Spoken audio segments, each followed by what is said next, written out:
Ruby, go away.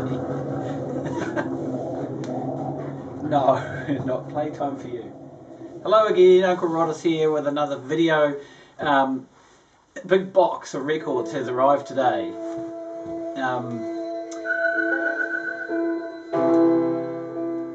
I brought a couple of records recently from a seller over in Melbourne, Australia, who had some New Zealand stuff that I was looking for, which I haven't been able to find in New Zealand. It's quite funny how much New Zealand music you can actually buy from overseas instead of being able to try and find it here. Anyway, so I bought a couple of records off this guy, and I was having a look through his listings on Discogs, and there was a whole bunch of New Zealand stuff there that I knew what it was, and had heard some of it, and was familiar with some of the people, and they were reasonably priced. Most of it is brand new or near mint, supposedly, so he said, and it certainly looks like it from what I've unpackaged so far.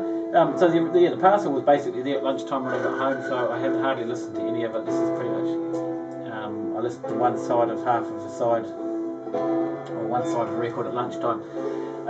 Okay, so what's playing in the background it's a fairly noisy bunch of records, fairly obscure, fairly experimental and noisy. First one that's playing in the background is this.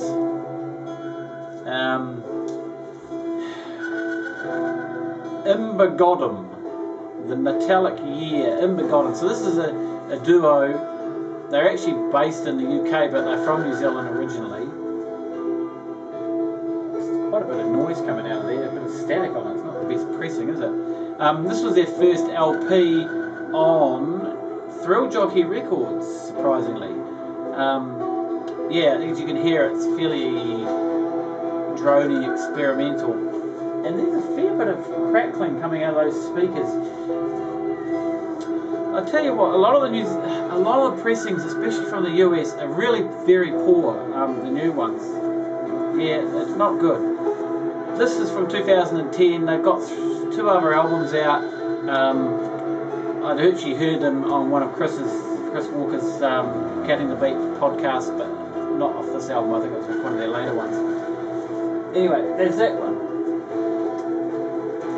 And then there's this one here, Brian Crook. This is a limited edition of 400. This is number 37. Surprisingly, it's such a low number. This is on a record label after looking up on Discogs, but there is no meds. What did it say? Medicine Records? Meds 6. From 2000, Brian Crook is one half of the Renderers, who I have a couple of their records. Well, the Renderers have been around for quite some time and have quite a reasonable sized discography, but only a couple out on vinyl. Brian has been around for even longer and is in some other bands, or was in some other bands, whose names elude me right now. Anyway, what else have we got here? Pumice. There's a guy called Stefan Neville who is in the North Island, and this is on Soft Abuse, 2014. So this was a fairly recent one. He's got a fairly large discography too. I haven't listened to this yet. I've heard some tracks on Chris's radio podcast. It's very experimental and going to be pretty interesting. And also another pumice is Cooney from 2012, again on Soft Abuse. I think this American label as well, so I hope that the pressings are good, because I'll give it a clean, and hopefully this one will clean up. This one is by a fella called Michael Morley. Michael Morley is 1/3 of the band The Dead Sea, who are a legendary New Zealand noise band. Michael Morley is also The Gate. Releases records as The Gate. I've got one Gate album and I've got one on the way. So this is Kai-37, so I'm not sure what label that is, but it looks pretty sparse. Not a lot on the record label to say, so be interesting to hear that. It's going to be pretty noisy, I suspect. Marineville from 2011.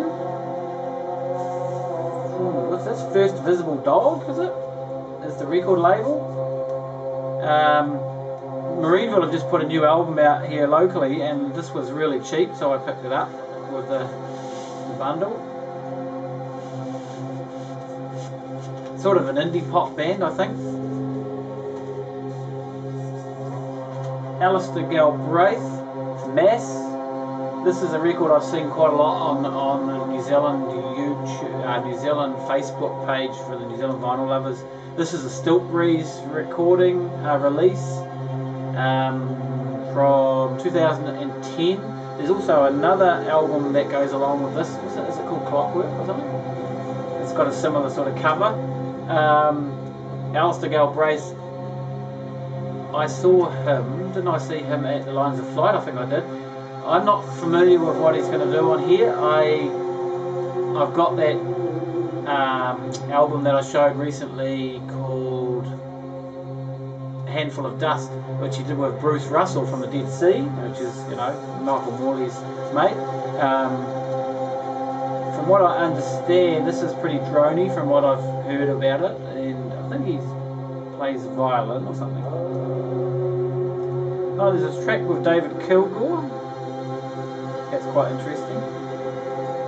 So yeah, we'll see what that's like, but it's been fairly highly regarded. This one here, this is actually the one I was chasing up when I sort of discovered how much stuff he had. This is Clay Pipe. This is on MIE Records. This, yeah, this again is fairly experimental New Zealand music. They actually had it. This was actually listed on that label, the Psycho Pseudo-Akama label, or whatever they call it, which is a lot of noise. I've showed a record of recently I got from Anthony Milton, who runs that label and releases a lot of music on it. They don't have a lot of vinyl, most of it's lathe cut. This is another record that I've heard a little bit about, and can't really tell you much about the music just yet. But I'm excited to hear that. And finally, I got through those quickly. The X-Men, another X-Men album. Now, what's the story with this one? This is a live record recorded in 2013, and this will be interesting. And I think I mentioned when I showed the other, the very first album that they put out recently, in about a video or two ago, that I mentioned that I thought that the X-Men had still been playing together, and yes, this is proof. So this will be really interesting. The really early stuff of it is so lo-fi. What label's this on? Space Case? What's Space Case? Yeah. Space Case Records, must be, 006. So what's this called? Suck Tap Nut Jam. Sack Tap Nut Jam. That cover looks familiar, doesn't it? Now what are they ripping off there? Is that a Rolling Stones cover that they're trying to rip off there? They're a hard case band, so looking forward to hearing that. And I wonder what sort of quality it'll be. Might be quite interesting to hear some X-Men that actually with some sort of audio quality that is not bordering on bordering on the low end of the scale. So yeah, 9 records in one box, all arriving in one big box today, so that's pretty cool. That's going to keep me busy. I'm bloody well won't have enough. Oh, there's a rabbit running around on my front lawn out there. Better get the dog out. Alright, that's me. Better move on. I've still got... Well, that was supposed to be my last purchase of albums for a while, but I got a nice fat tax return this year, although that is earmarked for some projects around the house. But I have been able to go and pick up a few more records which are all on the way. So there's probably another half a dozen.